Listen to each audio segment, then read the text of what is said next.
The night Claire Whitmore said she needed a husband tomorrow, the world didn't end with a scream or a crash.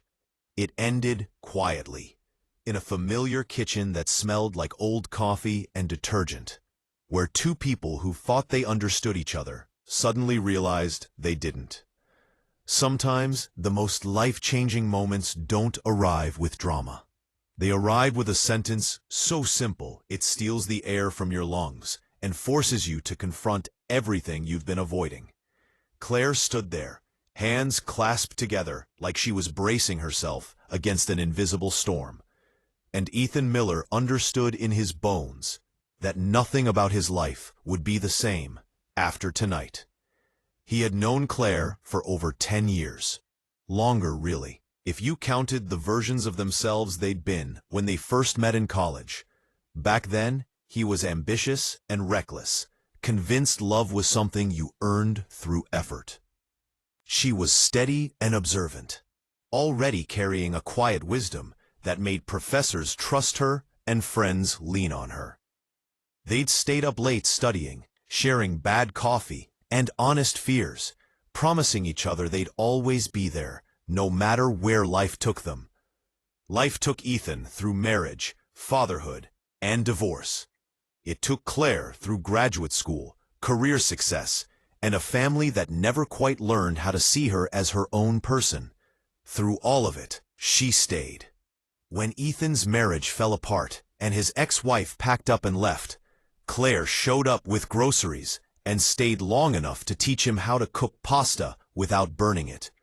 When Lily cried at night, asking where her mom was, Claire sat beside Ethan on the floor, silent and supportive, never offering advice he didn't ask for. That was why her request shook him. Claire didn't ask for things. She handled her own battles quietly. So when she said she needed a husband, not someday, not eventually, but tomorrow, Ethan felt the ground tilt beneath his feet. He thought she was joking at first. Then he saw her eyes. There was no humor there, only determination, mixed with something closer to fear. Her parents, she explained, had decided enough was enough. They had chosen a man for her, a safe man, a suitable man, a man who looked good on paper and would make them proud. Claire was 35, successful, independent, and still, in their eyes, unfinished without a ring on her finger. If she didn't arrive at the next family gathering married, they would make her life miserable. Emotional pressure, endless guilt, the kind of manipulation disguised as love. Ethan understood family expectations. He'd lived under them for years, trying to be the husband his ex-wife's family wanted, instead of the man he actually was. He knew how suffocating it felt to live for appearances. Still, when Claire asked him to live with her, to pretend to be her husband on paper and in public, he hesitated. He had a daughter to think about, a fragile little heart that had already endured enough confusion and loss. And yet, when he looked at Claire, exhausted and brave, and asking for help for the first time in her life, the answer slipped out before fear could catch it. Okay. That word marked the beginning of everything. Claire moved in quietly, like she was afraid the house might reject her if she made too much noise. 2 suitcases, 1 box of books. That was all. Ethan expected disruption. Instead, what arrived was calm. Claire fit into the rhythms of the house, as if she'd always belonged there. She learned Lily's routines without needing to ask. She noticed what needed fixing, and fixed it. She brought warmth into rooms that had felt hollow for years. Lily accepted her without question. To an 8-year-old, love didn't need explanations. Claire was already Aunt Claire, the woman who braided her hair, cheered at school plays, and listened when she talked about her fears.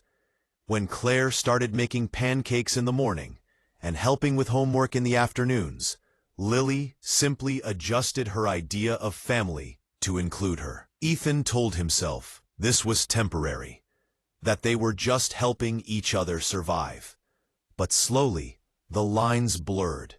He found himself listening for Claire's footsteps in the morning, looking forward to shared dinners, feeling unsettled when she wasn't around.